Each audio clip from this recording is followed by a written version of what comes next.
We live in a world where everyone clamors for original movies.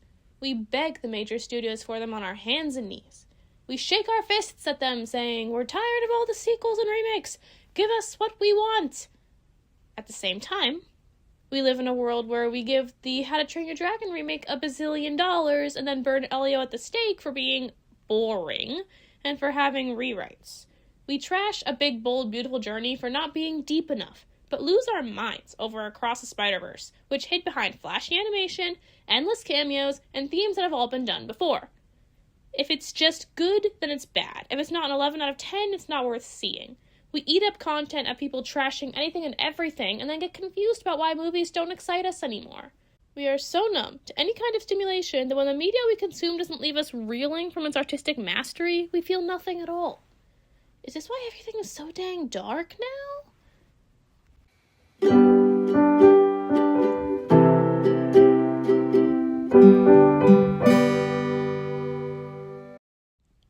Is that a hot take or a cold open?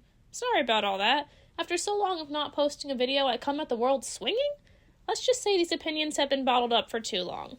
I will address my defense of Elio and Beautiful Journey, and I'm sure along the way I'll find plenty of other things to complain about. As for the How to Train Your Dragon remake, I just can't, y'all. It's the same movie! Just watch Alex Myers talk about it. I don't have the stomach to do it myself. Elio seems stranger when you poke into its development history. The first trailer is like 100% different from the movie that we got. I'm not here to discuss the ethics of why. I'm just going to say that switching directors, hence the movie changing dramatically, is actually a very common practice, especially with Disney. Is it great? Not usually. But Tangled wouldn't be the masterpiece that it is without the directors that saw it through to the end. And maybe Elio is very different from its original version, and seeing that original version would be interesting. But make no mistake, it is still a very good movie. It had some impactful stuff in there, and may I even add, it is the only Pixar movie that is actually complemented by the infamous Bean-Mouth style.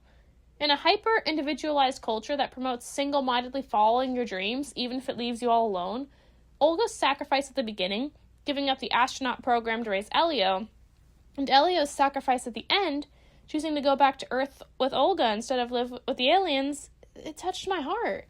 I want to be a filmmaker more than any other career path I can think of, but if it meant I'd lose my husband in the process, it wouldn't even be a choice.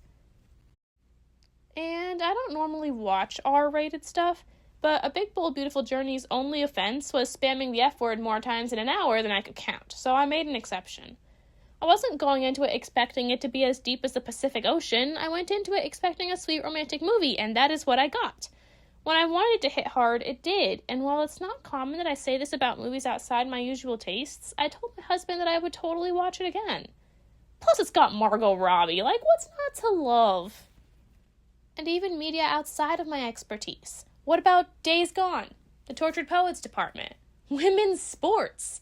All of these medias I've mentioned thus far may not be storytelling masterpieces that will leave you meditating for days on end, but come on! Some people's reactions are just overblown.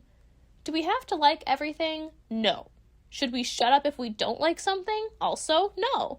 But the internet is just a giant witch trial that burns anything people even remotely dislike at the stake, so I feel like a little calm objectivity for a change would do us some good. What qualifies as objective, however? So, objectively, there are such things as poorly made and well-made movies. But subjectively, you can personally like or dislike a movie despite its objective quality.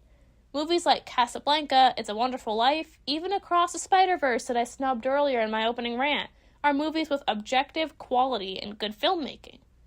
But I don't like them. I find Casablanca confusing, and I couldn't care about the characters until the very end. I think It's a Wonderful Life is painfully boring, and I don't think Across the Spider-Verse's story is as airtight and non-nostalgia pandering as people say it is. But I also have to admit that Casablanca's storytelling is very unique, and you don't see much like it in the movie space. It's a Wonderful Life has such a wonderful message, and Across the Spider-Verse's animation, comedy, and antagonists are nothing short of exceptional. Now, we can also flip this on its head and say that objectively poorly made movies can be loved and held dear no matter what their quality. I love the Marvels! I bought it on DVD! It makes me laugh more than most other movies I can think of. But The Marvels is also one of the worst made movies I've ever seen. I unironically listened to songs from the Disney Wish soundtrack and live-action Snow White soundtrack, because despite having some bizarre songwriting choices at times, I still think they're bops. Will I still call out things on this channel like I have been? Yes, of course. Like I said, being more objective doesn't mean you have to just shut up and never talk about things you think are bad. Being more objective means not always defaulting to these overblown reactions.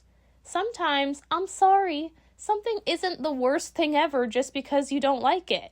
And if we keep giving this overly harsh feedback to everything that doesn't blow us away, then what's the point in making anything anymore?